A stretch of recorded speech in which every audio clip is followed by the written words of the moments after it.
Hello, welcome, bienvenue, welcome, yokoso. Whatever language you speak, welcome back to my channel.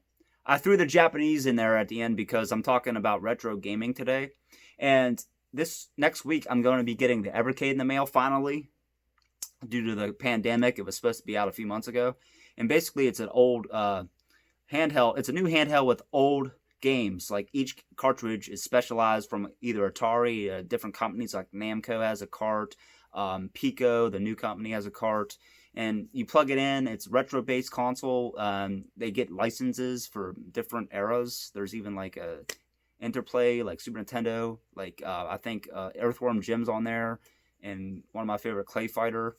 Growing up, I used to play Clay Fighter all the time. Both of them are on there, and I think even Splatterhouse is on it. But so since I'm going to be making that video, I'm going to show you what it's about, because that will be the first time I've ever played it. It's brand new.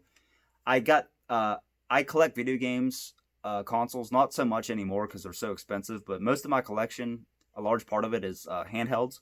So I'm going to show you 3 handhelds I have here right now that are never they never have released an actual game for them. They're mostly just like the whole system could play the game carts, like the Supaboy I have here. It plays the Super Nintendo games and Super Famicom games, and for example, like that. And it's all physical media. There's no bullshit like emulation. I fucking hate emulation. I mean, it's good to have on the go. I have the Dingu, and so the emulation's fine, but I always prefer physical media. So let's get right to it. I'll show you this. As I said, the Supaboy. It came out, I think it was 2013 by Hyperkin. They also made the Retron 5. Remember that thing? It had like, I don't know, 8 or 9 different platforms. It had like this Game Boy Advance, Super Nintendo, Super Famicom, Nintendo. I forget them all. I never bought it, but I've heard mixed reviews on it. And here's the box. I got it brand new, like 5 years ago. Not right when it came out, a couple years afterwards. Here's the cord. And then you can hook it up to the TV like every new console now, handheld, basically you get. And what's cool about it is, not only is it shaped like a Super Nintendo controller or Super Famicom controller, you can hook a Super Nintendo or Super Famicom controller up once you hook this up to the TV, and it works. I have games here. Super Donkey Kong. I think it's Donkey Kong Country on the Super Famicom. I wanted to show you both because it plays pretty much every release, whether it's Japanese or American release or European or South American, whatever. It plays them all. If I can get this to start. Hold on. Classic Blow Me. That video, or the shirt I seen, the Blow Me shirt, and it has the cartridges on it.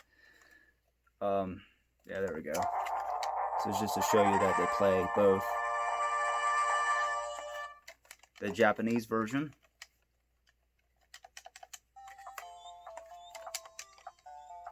As you can see here, you can see the Japanese text on it.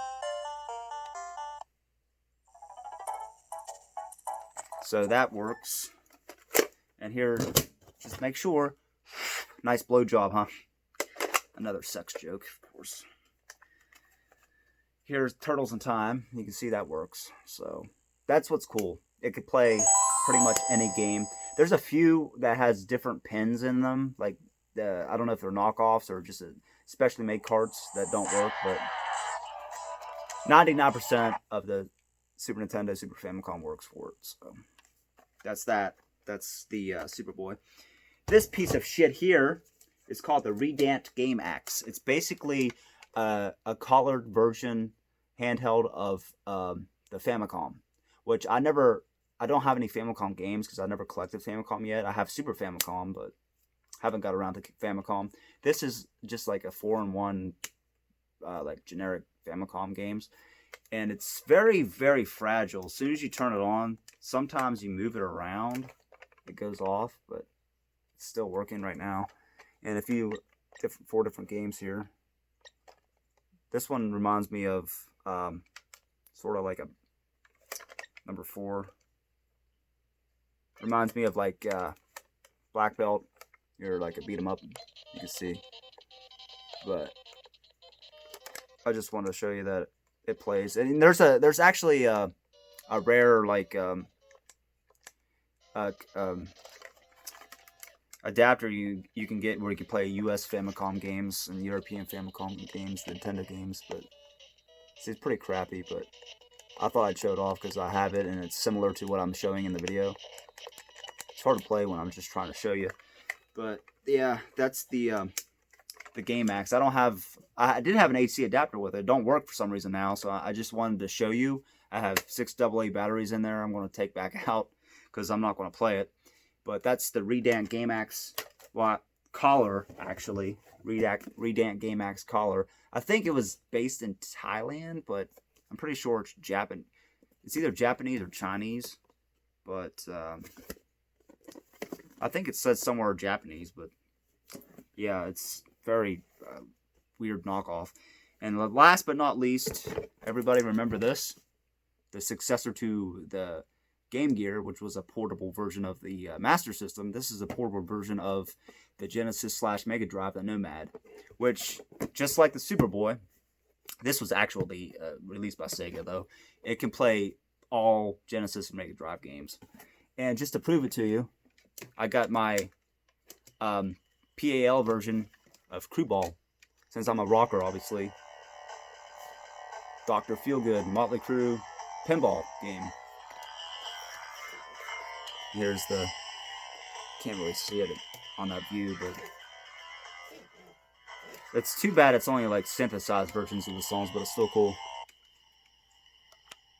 So yeah, there's that, and it has the songs Livewire, Home Sweet Home, and Dr. Feelgood. If I can get this start. Let me turn it back on and off. I don't know why it's screwing up on me. It was fine earlier, but there's Livewire, Dr. Feelgood, Home Sweet Home.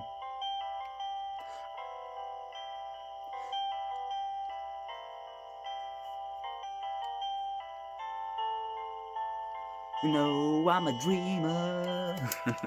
But yeah, so yeah, the Nomad's awesome. I like it. It only sold like 1 million copies, unlike the Game Gear, which sold like 40, 30 million, whatever. It all dwarfed the Game Boy dwarfed it, everything, but this is highly overlooked. And I still have the box. I had to tape it because it's not in the best shape, but there's a Nomad.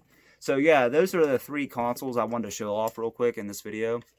Let me know what you think about them, and if there's any other consoles. I know all the Game Boy lines play all the Game Boy games from, you know, like the later models. All the Game Boys collars would play the regular Game Boy Advance, except for the Micro would play the original Game Boy and stuff like that. But I just wanted to show off something that not a lot of people have.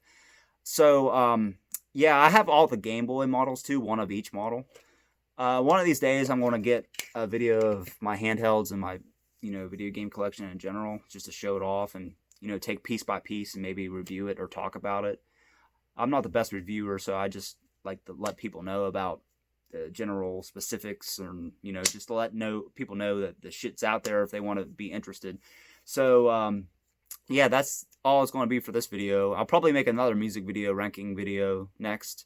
But yeah, the Evercade review or video, just overview of the videos coming soon. I'm excited to finally get it due to the pandemic. Couldn't get it yet.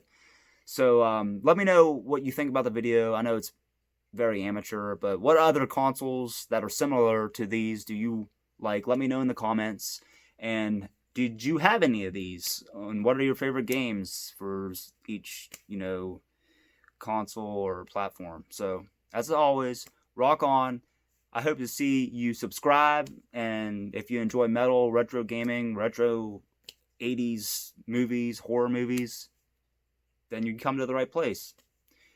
As always, have a good night, good day, rock on, and talk to you later.